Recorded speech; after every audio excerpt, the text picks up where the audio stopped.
Crores plus. కానీ ప్రమోషన్స్నే కనుక cut చేసి చేస్తే దురంధర్ 2 కన్నా పెద్ద సినిమా అవుతుంది. బడి, గుడి, సీమంతాల ఫంక్షన్లు, లంగవోణీలు, పంచల ఫంక్షన్లు, లేదులే అక్కడికి వెళ్ళలేదు, ఆల్మోస్ట్ అన్నీ కవర్ చేశారు. జర్ర ఉండుంటే అసలు ప్రమోషన్స్ టైంలోనే సినిమా రిలీజ్ అవ్వకముందే వీళ్ళు అవార్డ్ ఫంక్షన్ కూడా చేసేసుకునేవాళ్ళు. ఆల్మోస్ట్ దగ్గరలో ఉన్నారు, ఆ టైంలోనే ఆపి ప్రీ రిలీజ్ ఈవెంట్ అని చెప్పాము.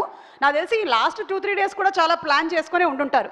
పైగా ఇంకొక వినికిడి ఏంటంటే సంగీత్ అండ్ నయన్ షూటింగ్ ఇచ్చినటువంటి డేట్స్ కన్నా ఎక్కువగా ప్రమోషన్స్కే ఇచ్చారు అని.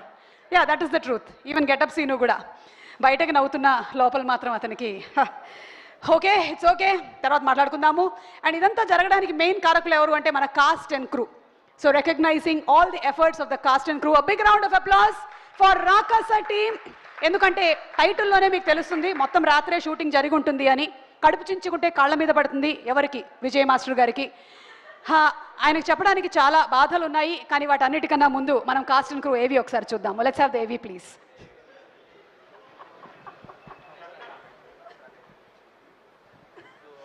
Team work,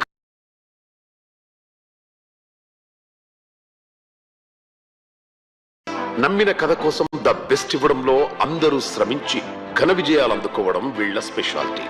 Niharika Konidela mega princess గా అందరికీ తెలుసు, కానీ తనకు